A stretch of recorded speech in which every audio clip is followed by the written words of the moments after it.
యెషయా గ్రంథం అభిషేకించబడినప్పుడు ఏం జరిగింది చూద్దాం మనం. యెషయా గ్రంథము 10వ అధ్యాయం 27వ వచనం. యెషయా గ్రంథము 10వ అధ్యాయం 27వ వచనం. ఇది మోస్ట్ ఇంపార్టెంట్ వర్స్. దీన్ని జాగ్రత్తగా అండర్లైన్ చేసుకోండి, రాసుకోండి.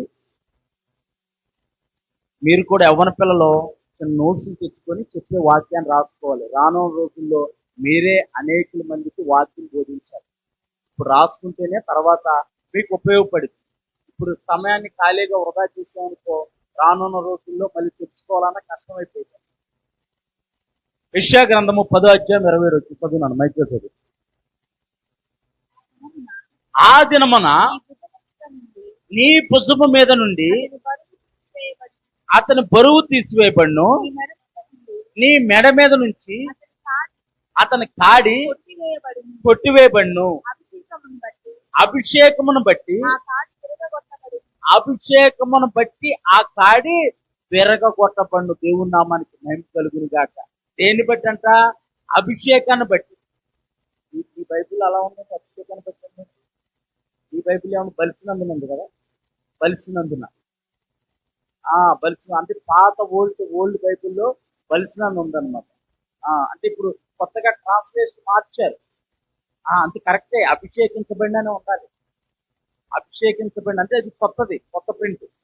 అంటే కొన్ని ట్రాన్స్లేటివ్ రాంగ్ రాశారు అన్నమాట. అప్పటి కాలమాన ప్రకారము బలిసినందున అంటే బలంగా ఉన్నందున, అంటే బలంగా ఎలా తయారవుతాం అన్నది మిస్ అయింది అక్కడ. English Bible king James version లో ఎనైటింగ్ అని అంటుంది అన్నమాట.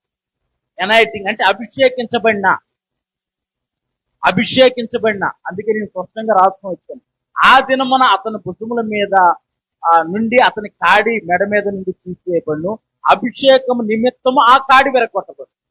అంటే అభిషేకించడం ద్వారా ఏం జరిగింది? జాగ్రత్తగా వినాలి. అభిషేకించడం ద్వారా మన మీద ఏదైతే పితరుల శాపం వెలుబడి చేస్తుందో, తరతరాల శాపం వెలుబడిస్తుందో, పాపముల ద్వారా దోషముల ద్వారా ఏ ఉగ్రత అయితే మన మీద ఏలుబడి చేస్తుందో, మనం దేవుని అందు విశ్వాసం వచ్చి ఆయన పరిశుద్ధ రక్తంలో కరగబడి ఆయన యొక్క సన్నిధిలో మనం అభిషేకించబడినప్పుడు మన మీద ఉన్న ప్రతి శాపము కొట్టివేయబడుతుంది. దేవుని నామానికి మహిమ కలుగును గాక. గట్టిగా చప్పట్లు కొడుతూ దేవుని నామాన్ని మహిమపరుద్దాం.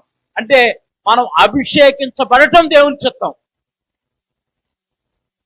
మనం ఎప్పుడైతే అభిషేకించబడతామో మనపై అభిషేకం ఇచ్చేది దేవుడు, మనుషులు కాదు. అభిషేకం ఇచ్చేది దేవుడు, అభిషేకించేది దేవుడు. మనం దేవుని ఒక వాక్యానికి లోబడితే చాలు, దేవుడే తను ఎన్నుకున్న ప్రజలను అభిషేకిస్తాడు. వారిపై ఉన్న ప్రతి విధమైన కాడిని విరగొడతాడు.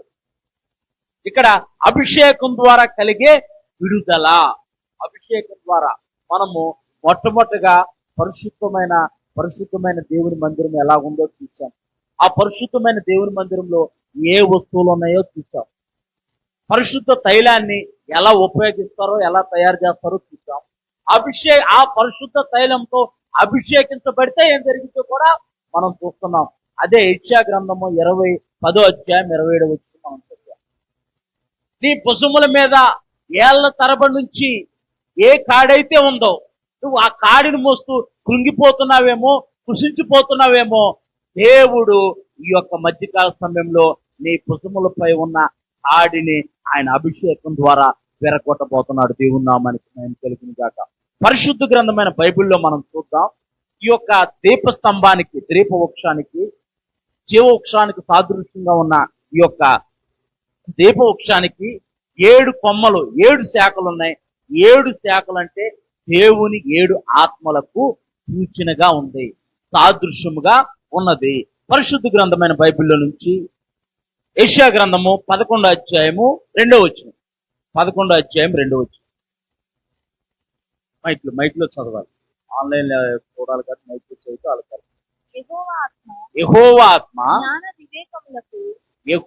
ఆత్మ ఒకటి. యెహోవా ఆత్మ జ్ఞాన వివేకం కలిగించే ఆత్మ అంటే 3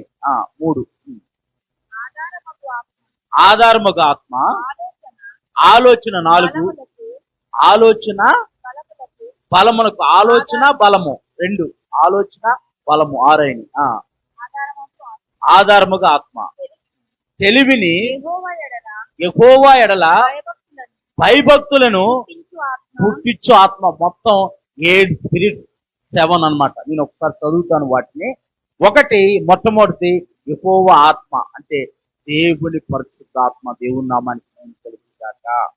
మొట్టమొదటిది యెహోవా ఆత్మ, రెండోది జ్ఞానాత్మ, మూడోది వివేకాత్మ, నాలుగోది ఆలోచనాత్మ, ఐదోది బలమునిచ్చాత్మ, ఆరోది తెలివినిచ్చాత్మ, ఏడోది యెహోవా యందు భయభక్తులు గల ఆత్మ. దేవుని నామానికి మహిమ కలుగునుగా. కొంతమందికి భక్తి ఉండికి భయం ఉండదు, కొంతమందికి భయం ఉండికి భక్తి ఉండదు. దేవుడంటే భయమే, భక్తి చేయరు. ఇవి రెండు సమపాలలో ఉండాలి. ఇవి రెండు, భయము భక్తి రెండు సమపాలలో ఉండాలి. నెక్స్ట్ వీక్ నుంచి పిల్లలు అందరూ కూడా చిన్న చిన్న నోట్స్ తెచ్చుకోవాలి, చిన్న చిన్న పాకెట్ ఏ రెఫరెన్స్ అయితే ఇది చాలా ఇంపార్టెంట్. ఇది చాలా ఇంపార్టెంట్. దేవుడి యొక్క 7 స్పిరిట్స్, ఈ 7 ఆత్మలు, 7 స్పిరిట్స్ మనలో ఉంటే పరిశుద్ధ గ్రంథమైన బైబిల్లో చాలా మంది దేవుడు ఎన్నుకున్న వ్యక్తులు అవి ఉన్నాయి. వాళ్ళు ప్రపంచాన్ని వెళ్ళారు, రాజ్యాన్ని పరిపాలించారు, వారున్న ప్రాంతానికి వాళ్ళు వెలుగుమయంగా ఉన్నారు. ఈ రోజు ఉదయకాలము దేవుని యొక్క పరిశుద్ధాత్మ అభిషేకం కొరకు మనం ప్రార్థన చేయబోతున్నాం. ఈ అభిషేకపు ప్రార్థన దేవుడు మనకిచ్చిన వాగ్దానము నెరవేర్పు కొరకు దేవుని నామానికి మహిమ కలుగును గాక. యెషయా గ్రంథము 11వ అధ్యాయం 2వ వచనంలో మనం చూసినట్టుగా 7 స్పిరిట్స్, 7 దేవుని యొక్క ఆత్మల్ని మనం చూడగలుగుతున్నాము. ఈ దేవుని యొక్క ఆత్మలో ఈ యొక్క యెహోవా ఆత్మ, మొట్టమొదటి యెహోవా ఆత్మ, ఇది అన్నిటికంటే మూలము. దేవుని సన్నిధిని, ఆయన అధికారము మరియు ఉనికిని సూచిస్తుంది. ఒక వ్యక్తి దేవునితో కలిగి ఉండే ప్రత్యక్షత సంబంధాన్ని తెలియజేస్తుంది. యెహోవా ఆత్మ ఏం చేసిందనంటే దేవుని సన్నిధిలో ఉంచితే, దేవుని సన్నిధిలో మనం ఉండటానికి కృప చూపించింది, మనలో దేవుని సన్నిధి ఉండటానికి కృప చూపించింది. దేవుని నామానికి మహిమ కలుగును గాక. అంటే పరిశుద్ధాత్మ మనలో ఉందనుకో, మనం దేవుని సన్నిధిలో ఉంటాం, దేవుని సన్నిధి మనతో ఉండిద్ది. దేవుని నామానికి మహిమ కలుగును గాక. యెషయా గ్రంథము 61వ అధ్యాయం 1వ వచనం. త్వరగా వెళ్ళిపోదాం, 3 రెఫరెన్స్లు ఉన్నాయి, ప్రార్థనలోకి వెళ్ళిపోదాం. యెషయా గ్రంథము 61వ అధ్యాయం 1వ వచనం చదువున్నాను. ఫస్ట్ ఇంటెక్స్ చదవాలి, ఇంటెక్స్ చదివి ఇంటెక్స్ పెట్టినాక తర్వాత రోజుకి ఒక అధ్యాయాలు చదవాలి. మీరు చదువుకోవడం ఎంత ఇష్టమో దేవుని యొక్క వాక్యాన్ని ధ్యానించడం కూడా రోజుకు ఒక అరగంట ఉదయం ఇచ్చిన తర్వాత మీరు అందరూ దేవుడితో గడపాలి. మీరు దేవుడితో గడిపారనుకో, రానున్న రోజుల్లో మీ ద్వారానే దేవుని యొక్క పరిచయం అభివృద్ధి చెంది దేవుని నామాన్ని జరుగుతారు. మీకు ఏం చెప్పాల్సిన అవసరం, మీరే దేవుని ఆత్మతో నింపబడి, దేవుని యొక్క అభిషేకంతో నింపబడి, మీరు ఎక్కడికి వెళ్తే అక్కడ దేవుడు మీ ద్వారా అద్భుత కార్యాలు, ఆశ్చర్యకార్యాలు చేస్తారు. దేవుని నామానికి మహిమ కలుగును గాక. మొన్న తణుకులో స్టీఫెన్ పాల్ గారు వచ్చినప్పుడు మ్యాథ్యూస్ గారు అని ఒక దైవజనులు పుస్తక్ గారు వచ్చారు. ఆయన ఒక అనాథాశ్రమం పెట్టాడు. అనాథాశ్రమంలో చాలా తల్లిదండ్రులు లేని వాళ్ళని, తండ్రి లేని వాళ్ళని, తల్లి లేని వాళ్ళని అందరినీ పెంచి వారందరికీ మంచి ఇంగ్లీష్ ఎడ్యుకేషన్ చూపుతూ దేవుని గురించి కూడా వారికి పరిచయం చేస్తే వారు ప్రార్థన చేస్తుంటే దెయ్యాలు పారిపోతుంది. దేవుని నామానికి మహిమ కలుగును గాక. 10, 12, 13 సంవత్సరాల పిల్లలు అంటే రాబోయే తరము వారిదే, రాబోయే తరము వారిదే. మా తరం ఆల్రెడీ సగం గడిచిపోయింది. రాబోయే తరం ఇది కనుక ఒక తరాన్ని తయారు చేసి దేవుని ఎదుట నిలబెట్టాలని ఆకాంక్ష నాది. దేవుని నామానికి మహిమ కలుగును గాక. యెషయా గ్రంథము 61వ అధ్యాయం 1వ వచనం. ప్రభువుకు యెహోవా ఆత్మ నా మీదకు, అంటే దేవుని యొక్క ఆత్మ అభిషేకం మన మీదకు వస్తే దీనులకు సువర్తమానము ప్రకటించుటకు యెహోవాను అభిషేకించిన దేవుని నామానికి మహిమ కలుగును గాక. మా ఆత్మీయ నాయకులు, మా ఆత్మీయ దైవ సేవకులు నేతల అనిల్ కుమార్ గారు 2020వ సంవత్సరంలో జూన్ 11వ తారీఖున మా కుటుంబం అంతటిని దేవుని యొక్క పరిచర్య కొరకు, దేవుని యొక్క సువార్త పరిచర్య కొరకు మా కుటుంబాన్ని అభిషేకించాడు కనుక ఈ యొక్క మధ్యకాల సమయంలో నేను మీ ముందు నిలబడగలిగాను. దేవుని నామానికి కలుగును గాక.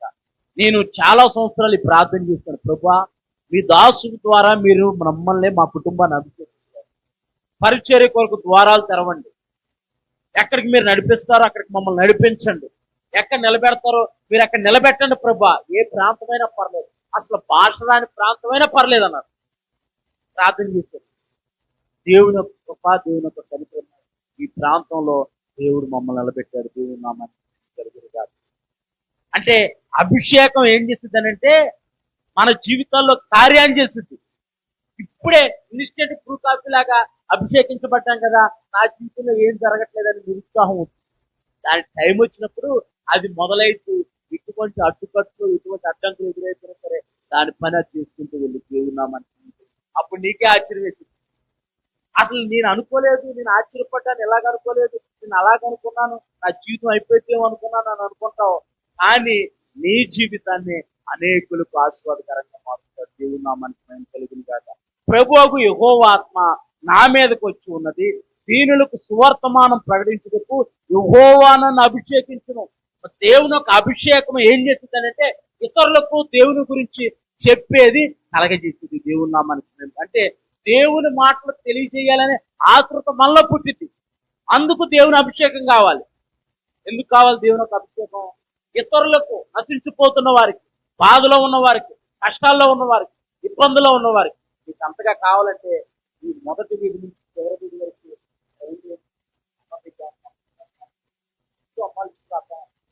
రాసుకోవాలంటే, అంటే సమస్యలు లేనోళ్ళు, బాధలు లేనోళ్ళు, ఇబ్బందులు లేనోళ్ళు ఎవరూ లేరు. దేవుని యొక్క ఆత్మ ఏం చేస్తుందంటే ఆ ఇబ్బందులో ఉన్న వారిని పరామర్శించింది.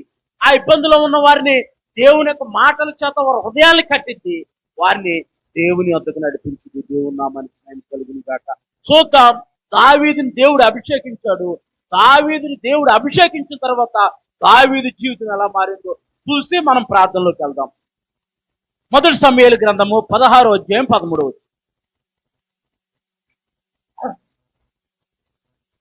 మొదటి సమూయేలు గ్రంథము 16వ అధ్యాయం 13వ.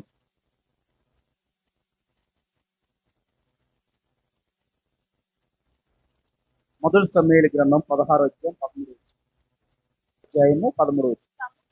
సమూయేలు తైలపు కొమ్మును, ఆనాడు ఇజ్రాయేల్ ప్రజలు తైలపు కొమ్మన కొమ్ము ఉండేదన్నమాట. ఆ కొమ్ములో పరిశుద్ధ తైలాన్ని నింపేవాళ్ళు.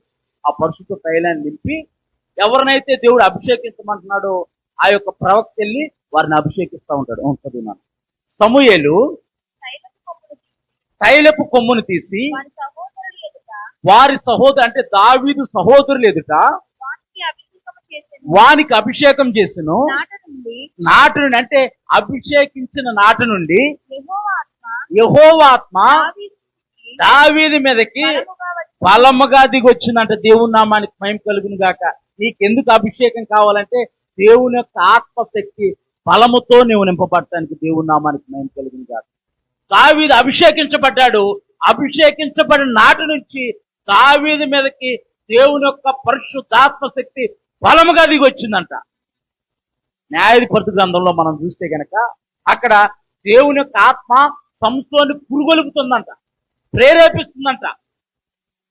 దేవుని యొక్క ఆత్మ బలముతో సంసోను దవడ ఎముకతో 1000 మందిని శత్రువులను హతముందించాడు. దేవుని నామానికి మహిమ కలుగును గాక. మేక పిల్లని చీల్చేసినట్టు సింహాన్ని చీల్చేశాడు. ఇక్కడ దేవుని యొక్క ఆత్మ అభిషేకంతో దావీదు పరిశుద్ధ తైలంతో అభిషేకించబడిన నాటి నుండి దేవుని యొక్క పరిశుద్ధ ఆత్మ దావీదు మీదకి బలముగా దిగొచ్చిందంట. దేవుని నామానికి మహిమ కలుగును గాక. ఈ అభిషేకం ద్వారా నీవు బలమైన కార్యాలు చేయబోతున్నావు. ఈ అభిషేకం ద్వారా నీ మీద ఉన్న వంశ పారంపరమైన శాపము కొట్టివేయబడుతుంది. ఈ అభిషేకం ద్వారా నీ యొక్క బలహీనతలన్నీ మఠిమాయమైపోతున్నాయి. ఈ అభిషేకం ద్వారా నీవు నూతన బలాన్ని పొందుకుంటున్నావు. ఈ అభిషేకం ద్వారా దేవుని కొరకు జీవించే ఒక మంచి బలమైన పాత్రగా నీవు మార్చబడుతున్నావు. దేవుని నామానికి మహిమ కలుగును గాక. మొదటి సమూయేలు గ్రంథము 17వ అధ్యాయము 34 నుంచి 37 వరకు చదివితే మీరు అండర్లైన్ చేసుకోండి. 37 వరకు చదివితే దేవుని యొక్క పరిశుద్ధ తైలంతో సమూయేలు దావీదును అభిషేకించాడు. దావీదును అభిషేకించిన తర్వాత దావీదు మీదకి దేవుని యొక్క ఆత్మ బలంగా దిగొచ్చింది. అలాగే సౌలు దురాత్మ చేత బాధింపబడుతూ ఉంటుంటే ఆ యొక్క దురాత్మ పోవటానికి ఎవరినైనా తీసుకురండి అని అంటే ఒక అతనున్నాడు. అతడు దావీదు, యెష్షై కుమారుడు. అతడు సితారా చమత్కారంగా వాయిస్తాడు అని చెప్తే దావీదుని తీసుకొస్తే దేవుని యొక్క ఆత్మ అభిషేకంతో పరిశుద్ధ తైలంతో అభిషేకించబడిన దావీదు సితార వాయిస్తా ఉంటుంటే సౌల్లో ఉన్న దురాత్మ పారిపోయింది. దేవుని నామానికి మహిమ కలుగును గాక. నీ పరిశుద్ధ తైలంతో అభిషేకించబడి పరిశుద్ధాత్మ శక్తితో అభిషేకించబడితే నువ్వు కాంగో కొడుతున్నా సరే దురాత్మలు పారిపోతాయి. కీబోర్డ్ ప్లే చేస్తున్నా సరే దురాత్మలు పారిపోతాయి. నువ్వు పాట పాడుతుంటే చాలు దురాత్మలు చెక్కేస్తాయి. నువ్వు పాట పాడుతుంటే చాలు దేవుని ఆత్మతో నింపబడి దేవుని స్తుతిస్తూ ఉంటుంటే గాయపడిన అనేకుల హృదయాలు కట్టబడతాయి. దేవుని నామానికి మహిమ కలుగును గాక. నీ ఒక్క మాట చెబితే చాలు వారి జీవితంలో కార్యం జరిగింది. అందుకు పరిశుద్ధ అభిషేకము అవసరం. దేవుని నామానికి మహిమ కలుగును గాక. అందుకు పరిశుద్ధాత్మ అభిషేకం అవసరం. అయిపోవచ్చు. ఈ మొదటి సమూయేలు గ్రంథం 17వ అధ్యాయము 34 నుంచి 37 వరకు చదివితే ఇక్కడ యెహోవా ఆత్మ దావీదు మీదకి రాగంట. దావీదు తన మందలో ఉన్న గొర్రెను ఎలుగుబంటి పట్టుకెళ్ళిపోతా ఉంటుంటే ఎలుగుబంటిని తరిమేసి చంపేశాడంట. దావీదుకి ఎన్ని సంవత్సరాలు అంటే చరిత్రకారులు చూస్తున్నారు అప్పుడు 14-15 సంవత్సరాలు ఉంటాయి. అంటే 100 నిమిషాలు 14-15 అంటే 10వ తరగతి చదువుతున్న పిల్లడు. 10వ తరగతి చదువుతున్న పిల్లోడికి కుక్క అంటేనే భయం. కుక్క మీదకి వచ్చేసరికి భయం అంటే 14-15 సంవత్సరాల వయసు గలవాడు దేవుని యొక్క అభిషేకంతో నింపబడితే తన మందలో ఉన్న గొర్రెను ఎలుగుబంటి పట్టుకెళ్తుంటే దాన్ని తరిమేసి దాన్ని చంపేసి గొర్రె పిల్లను తెచ్చుకున్నాడు. దేవుని నామానికి మహిమ కలుగును గాక. నీవు దేవుని ఆత్మ అభిషేకంతో నింపబడితే నీ ఆశీర్వాదాన్ని ఎవడు దొంగిలించలేడు. దేవుని నామానికి మహిమ కలుగును గాక. ఎవడన్నా దొంగిలించాలని ప్రయత్నం చేస్తే నీవు శీఘ్రంగా నీ పాదాల కింద వాడిని చితక తొక్కుతావు. అందుకు దేవుని యొక్క పరిశుద్ధాత్మ అభిషేకము అవసరం. దేవుని నామానికి మహిమ కలుగును గాక. అలాగే ఇంకొకసారి సింహం వచ్చిందంట. సింహం వస్తే దాన్ని కూడా తరిమి చంపేశాడంట. అంతేకాదు ఈ ఇజ్రాయేల్ ప్రజల మీదకి గొలియాదు అనే ఒక ఎత్తైన వ్యక్తి, ఒక బలవంతుడు నిలబడి దేవుని దూషిస్తా ఉంటుంటే ఈ దావీదు వానికి ఎదురుగా వెళ్ళి గొలియాదుని ఉంచేసి ఇశ్రాయేలు ప్రజలకు విజయాన్ని దయచేశాడు. ఇది కేవలము దేవుని యొక్క పరిశుద్ధాత్మ అభిషేకం ద్వారానే సాధ్యం. దేవుని నామానికి కలుగును గాక. నీ శత్రువును నువ్వు ఎదుర్కోవాలంటే, నీ బలహీనతలపై నీకు జయం కలగాలంటే, నీ అపజయంలో నీకు విజయం కలగాలంటే దేవుని యొక్క ఆత్మ అభిషేకము ముఖ్యము. అందుకే దావీదు అంటాడు, దావీదు ఒకసారి దేవునికి విరుద్ధంగా జీవించి పాపాన్ని పొందించుకున్నప్పుడు దావీదు అంటాడు 51వ కీర్తన 11 వచ్చిన మనం చదివితే కనుక, నీ సన్నిధిలో నుంచి నన్ను తోసివేయద్దు. నీ ఎదుట నేను పాపం చేశాను, నీ ఎదుట నేను దుష్కారం చేశాను, నీకు విరోధంగా నేను జీవించాను, కరెక్టే, తప్పిదం నాదే, నన్ను క్షమించి ఈ సన్నిధిలో నుంచి నన్ను తోసేసి నీ పరిశుద్ధాత్మ నాలో నుంచి అంటే దావీదు పరిశుద్ధాత్మ అభిషేకాన్ని అనుభవించాడు. ఈ రోజు నుంచి మన ఆత్మీయ స్థితి అంతకంతకు అభివృద్ధి చెందునుగాక. ఆమేన్. మనం దినదినము దేవుళ్ళో అభివృద్ధి చెందుతుంగాక. ఆమేన్.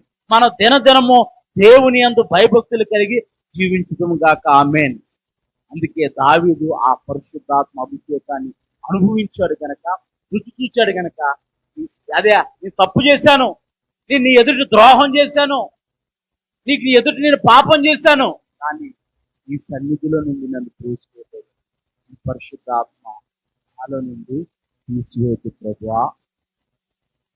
ఉదయకాల సమయంలో దావీదుని దేవుడు అభిషేకించినట్టుగా దీనులకు సువార్తమానం ప్రకటించుటకు యెహోవా నన్ను అభిషేకించినట్టుగా దేవుని యొక్క ఆత్మ అభిషేకం కొరకు అందరూ మోకరించి 2 చేతులు కొద్ది పైకి ఎత్తి, అవును ప్రభువా, అయ్యా నీ ఆత్మ అభిషేకంతో అందరూ ఆడుకోవచ్చు. లోపలికి వచ్చేయాలనా లోపలికి వచ్చి మోకరు నన్ను అభిషేకించండి ప్రభా, మీరు నన్ను అభిషేకించండి నాయన, నీ ఆత్మ అభిషేకంతో మమ్మల్ని నింపండి ప్రభా. ఆనాడు దావీదును అభిషేకించినట్టుగా అయా దావీదు మీద అభిషేకించిన తర్వాత దావీదు మీదకి నీ పరిశుద్ధాత్మ అభిషేకము బలముగా వచ్చినట్టుగా అయా మీరు నన్ను అభిషేకించండి, నీ ఆత్మతో నింపండి, నీ ఆత్మ శక్తితో నింపండి. నా బలహీనతల నుంచి నేను విజయం పొందుకోవాలి అయా, నా రుగ్మతల నుంచి నేను విజయం పొందుకోవాలి అయా, శత్రువు పైన మేము విజయాన్ని పొందుకోవాలి, ప్రార్థన చేయాలి. పిల్లలు మీరు కూడా ప్రార్థన చేయాలి. మీరు కూడా ప్రార్థన నోరు తెరవాలి. మీరు అడగండి దేవుణ్ణి, దేవా అయ్యా నేను చదువుకున్న చదువులో నాకు విజయం కలగాలి, నాకు మంచి భవిష్యత్తు కలగాలి, అందుకొరకు నీ అభిషేకం కావాలి ప్రభా. అయ్యా నీ కొరకు నేను నమ్మకంగా జీవించాలి, రానున్న రోజుల్లో నీ రాజ్య వ్యాప్తి కొరకు నేను పనిచేయాలి ప్రభు అంటూ మీరు ప్రార్థన చేయండి. మౌనంగా ఉండదు, మీరు ప్రార్థన చేయండి. అభిషేకము దేవుడిచ్చేదే, మనుషులిచ్చేది కాదు. అభిషేకము మన యొక్క విశ్వాసాన్ని బట్టి, మన యొక్క ఆలోచన బట్టి, మన ఆసక్తిని బట్టి దేవుడు మనల్ని అభిషేకిస్తాడు. ఎవరు మౌనంగా ఉండదు.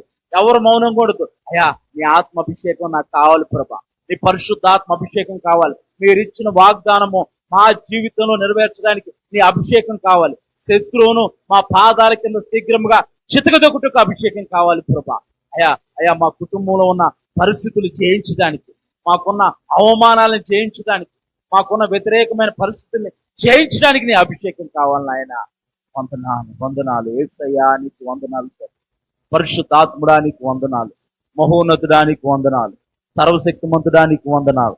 సర్వాధికారి దేవుడకు తండ్రి, నిత్యుడకు ప్రభువా నీకు వందనాలు నాయన. పరిశుద్ధాత్ముడా, సర్వశక్తిమంతుడా, జీవాధిపతి, ఇప్పటి వరకు నాయన ఈ వాక్కుతో మాతో మాట్లాడావు. అభిషేకము కాడిని విరగొడుతుంది ప్రభా. అయ్యా ఈ యొక్క తండ్రి ప్రభా నూనెను అయా పరిశుద్ధాత్మకు సాదృశ్యముగా, అయా పరిశుద్ధ తైలానికి సాదృశ్యముగా అయా మీరు అభిషేకించండి ప్రభా. ఈ నూనె వారి తల్ల మీద పడుతుండగా మీ యొక్క హస్తము వారి తల్లపైన ఉంచండి. మీ అభిషేకంతో వారిని నింపండి. వారికి ఉన్న ప్రతి విధమైన బలహీనతల నుంచి వారికి విడుదల దయచేయండి. అయ్యా ఈ అభిషేకంతో వారు ఫలించుదురుగాక, ఈ అభిషేకంతో వారు విస్తరించుదురుగాక, ఈ అభిషేకంతో వారు బలపరచబడుదురుగాక, ఈ అభిషేకంతో వారు ఆరోగ్యవంతులుగా మార్చబడుదురుగాక, ఈ అభిషేకంతో వారు శత్రువుని అనగదొక్కుతురుగాక, ఈ అభిషేకంతో వారు విజయ పదంలో నడుచుదురుగాక నాయన. ఈ యొక్క పరిశుద్ధమైన తైలాన్ని ప్రభా అయా మీరు ముట్టి, ఇది ఒక నూనె ప్రయోజనం లేదు కానీ ప్రభా ఈ అభిషేకాన్ని అయా ఉంచండి. ఈ అభిషేకంతో ఈ తైలాన్ని నింపండి ప్రభా. అయా ఈ తైలము ప్రతి శిరస్సు పైన పడుతుండగా రక్షణ లేని వారికి రక్షణ, మారుమనసు లేని వారికి మారుమనసు, పశ్చాత్తాపం లేని వారికి పశ్చాత్తాపం, నీతో జీవించే భాగ్యము, నీతో కలిసి జీవించే భాగ్యము, ఈ నిత్యరాజ్యంలో జీవించే భాగ్యం దయచేయండి ప్రభా. సహాయము దయచేయండి. యేసు పరిశుద్ధ నామమున, నజరేయుడైన యేసు నామంలో ఈ యొక్క తైలాన్ని అభిషేకించమని ప్రార్థిస్తున్నాం పరమ తండ్రి. అలాగే మీరు ప్రార్థన చేసుకుంటూ ఉండండి. అలాగే తల్ల మీద ఉన్న ముసుగులు కొంచెం తీయండి. తల్ల మీద ఉన్న ముసుగులు తీస్తే నేను వచ్చి మీ తల్ల మీద తైలం వేస్తాను. మీ చేయి మీ తల మీద పెట్టుకోండి, పర్లేదు, తల మీద పెట్టుకోండి. నేను మరొకసారి ప్రార్థన చేస్తాను, అది తల మీద పెట్టుకొని ఉండండి. అందరూ కూడా మనసులో ప్రార్థన చేసుకుంటా ఉండండి. తల మీద చేయబెట్టుకోండి. అందరూ తల మీద చేయబెట్టుకోండి. అందరూ నూనె పోయబడిన తల మీద మీకు చేయబెట్టుకోండి. ప్రార్థన చేద్దాం. పరిశుద్ధుడైన తండ్రి, జీవాధిపతి, నీ పరిశుద్ధ తైలంతో ఆనాడు దావీదును అభిషేకించినట్టుగా అయా ఈ మొదటి ప్రభా అయా వాగ్దానం నెరవేర్పు కొరకు ప్రభా అభిషేక ప్రార్థనలో నీ పరిశుద్ధ తైలంతో మమ్మల్ని అభిషేకించావు నాయన. ఇది మొదలుకొని నీ కొరకు మేము జీవించుదురుగాక. నీ పరిశుద్ధాత్మ అభిషేకంతో మేము నింపబడి ప్రభా నీ కొరకు జీవిస్తూ ప్రతి విధమైన శత్రువుని జయించే బలాన్ని మీరు మాకు దయచేయండి.